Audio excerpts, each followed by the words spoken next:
tua conexão com Deus, em algum momento dessa trajetória inicial, tu teve alguma dúvida de que ele existia? Teve algum momento de revolta ou tu sempre teve fé?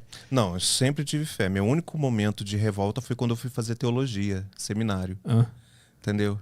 Eu fui estudar os originais, né? Eu aprendi a falar grego e hebraico, né? Tive origem em algumas coisas, acesso a algumas coisas em latim. ah. E os meus professores na época, que eram todos pastores, eles não acreditavam muito em Deus.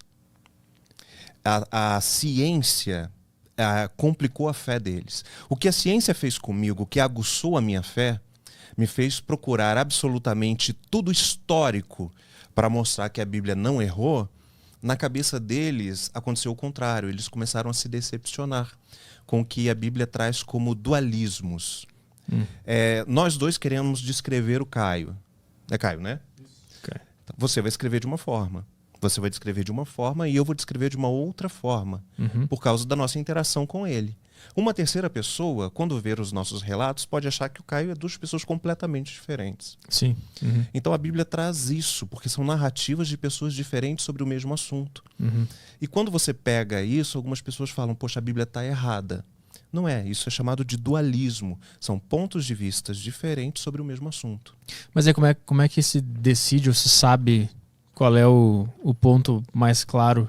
O que está certo e o que está errado? Na realidade, não é o que está certo e o que está errado.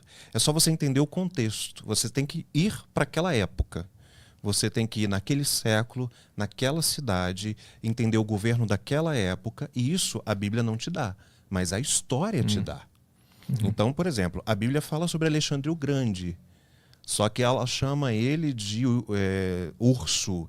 O Daniel vai falar sobre um governo regido por um urso que vai se dividir em 4 e não vai ter, esse governo não vai ter herdeiros, então ele vai perder por um governo que será dividido em 4.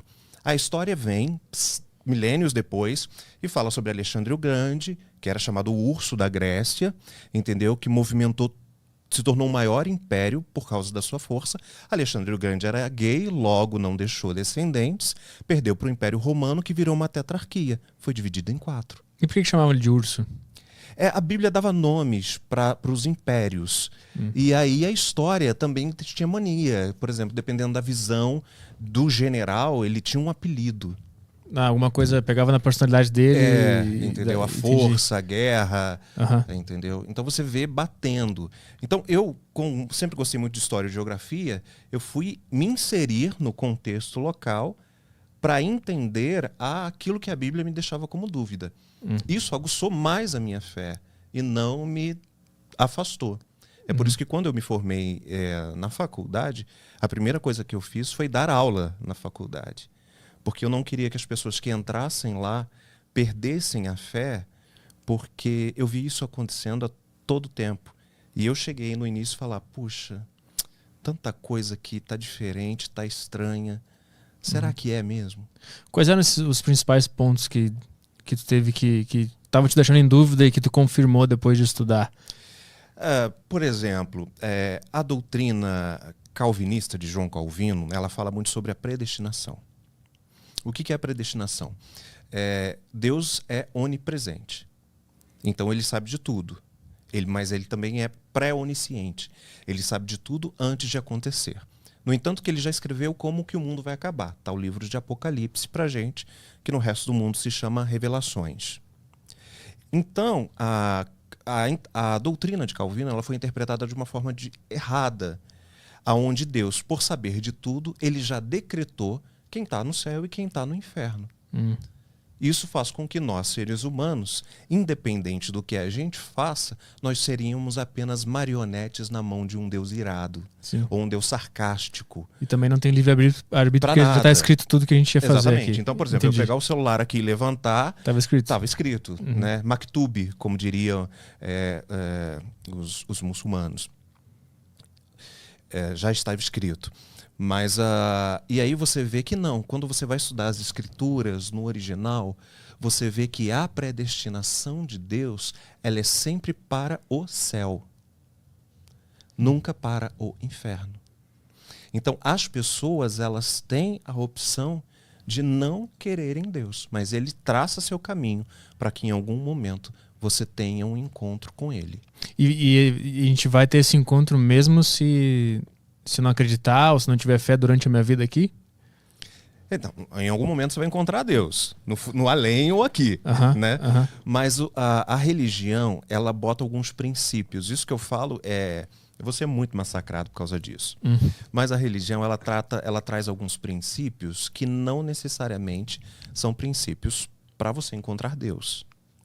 Porque Deus não é o Deus que nós brasileiros pregamos e anunciamos.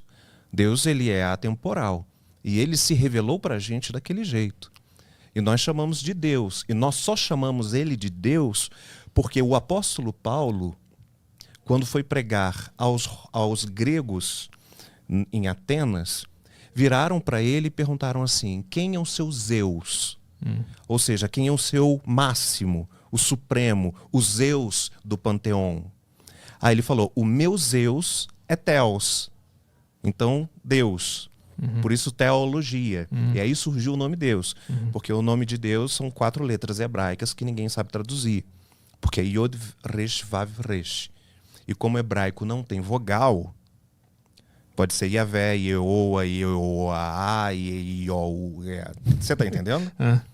O importante é que você acredite num ser supremo que criou todas as coisas. O que é a Bíblia ou a revelação de Deus para qualquer pessoa em qualquer lugar do mundo?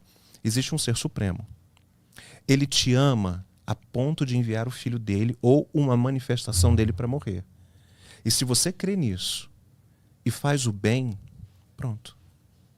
Você resumiu toda a Bíblia. E todas as crenças. E por que é um livro tão complicado de entender? Porque é feito para pessoas. E pessoas são complicadas.